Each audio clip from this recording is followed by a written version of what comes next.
Hi, good morning, everyone. Welcome back to the series of All About English. On the same page அப்படின்னு ஒரு phrase ஒரு இடியம்னு வச்சுக்கலாம்.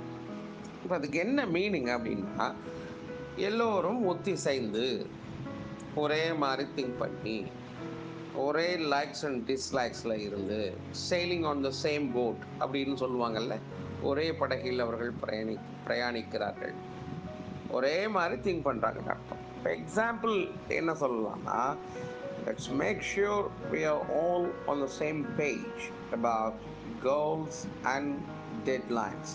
நம்மளுடைய இலக்கையும் அதற்கான முடிவு காலம், அதாவது டெட்லைன்ஸ்னால் அதுக்கான கடைசி தேதி, இலக்கை என்னைக்கு அடையிறது அப்படின்னு ஒரு முடிவு இருக்கும் இல்லையா, அது குறித்து நாம் எல்லாம் ஒரே மாதிரியான சிந்தனையில் இருக்கிறோமா என்று நாம் உறுதி செய்து கொள்வது அவசியம்.